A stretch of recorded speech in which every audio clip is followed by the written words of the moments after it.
Wii Model RVL-001. This is the Pioneer, the 2006 legend that launched 1,000 broken television screens and turned your grandmother into a bowling champion. When it first arrived in its medical white finish, it looked less like a gaming console and more like a piece of high-end dental equipment, but that was entirely by design. Nintendo wanted this to look friendly and non-threatening to the millions of people who hadn't touched a controller since the Reagan administration.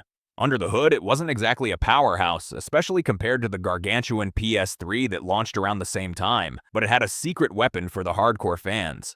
If you flip open those mysterious flaps on the top, you'll find 4 GameCube controller ports and 2 memory card slots, effectively making this a 2-in-1 console. This is the only model that comes with that iconic silver vertical stand, and if you look at the Wii logo on the front, it's printed horizontally.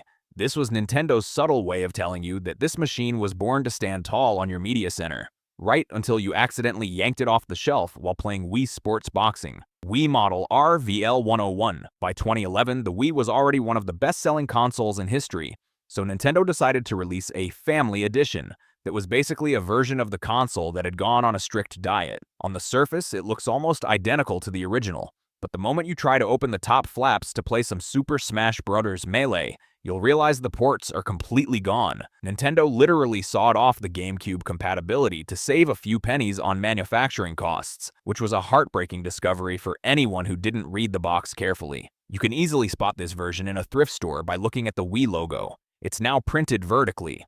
This is Nintendo's way of screaming, "Lay me flat," because if you try to put this model in the old vertical stand, you'll be staring at a sideways logo for the rest of your life. It usually shipped in a bundle with a Wii Remote Plus, and while it came in a sleek matte black and a very pretty sky blue, it remains the middle child of the family. Functional, but missing that magic backward compatibility that made the original so special. Wii Mini. Just when the world was moving on to the next generation, Nintendo Canada, for reasons that remain a mystery to science, decided to drop the Wii Mini in late 2012. It is easily the weirdest piece of hardware Nintendo has ever put in a box, looking less like a gaming console and more like a high-tech lunchbox or a very small George Foreman grill. It features a bold red and black matte finish with a manual top-loading lid that pops open with a satisfying click. But the Mini name wasn't just about the physical footprint. Nintendo went on a feature-stripping spree that was almost impressive. They removed the Wi-Fi chip, the SD card slot, and even the component video support. This means you have a console that cannot connect to the internet, cannot play GameCube games, and can only output a blurry 480i signal through a composite cable. No Netflix, no Mario Kart Online, and no Virtual Console. Just you, a physical disc, and a very red piece of plastic. It is a fascinating, crippled little machine that exists purely as a budget-friendly relic for people who wanted to play Just Dance 4 and absolutely nothing else. Wii U. This is the confused successor that many people still think was just an expensive tablet accessory for the original Wii. Launched in 2012, the Wii U was actually a massive jump forward, finally bringing Nintendo into the world of high-definition 1080p graphics. The main attraction was the gamepad, a chunky controller with a 6-inch touchscreen that allowed for asymmetric gameplay, which is a fancy way of saying one person gets to be the ghost while everyone else tries to find them on the big screen. The console itself was much larger and more rounded than the original Wii, but it kept the spirit alive by being fully backward, compatible with almost all your old discs and remotes. Despite having some of the best games Nintendo has ever made, the marketing was a total train wreck.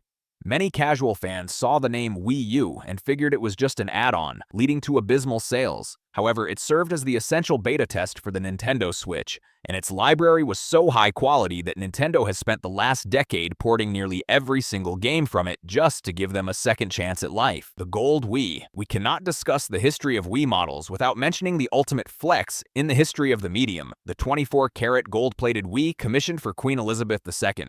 In 2009, a developer sent this literal golden console to Buckingham Palace as a marketing stunt for a game called Big Family Games. While the Queen's security team reportedly rejected the gift, the console became a piece of internet folklore for over a decade, but it represents the absolute peak of the Wii's cultural saturation. A time when the console was so famous that people genuinely thought the British monarchy might want to spend their Friday nights playing Wii bowling. The console eventually ended up in the hands of private collectors after the company that commissioned it went bankrupt, serving as a shiny, gold-plated reminder that for a brief window in the mid-2000s, the Wii was the most important thing on the planet. Wii development kits. These are the ghost Wiis that were never meant to see the light of day in a retail store.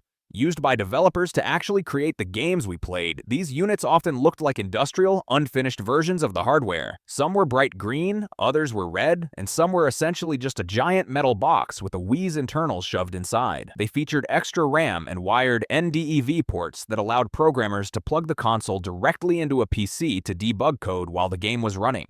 Some of these kits even lacked a disk drive entirely, instead pulling data directly from a hard drive. Owning one of these today is the ultimate trophy for a collector, as they often contain beta versions of famous games with unfinished levels, weird glitches, and developer notes that were never intended for human eyes. They are the unpolished, workhorse ancestors of the sleek white box that ended up in your living room.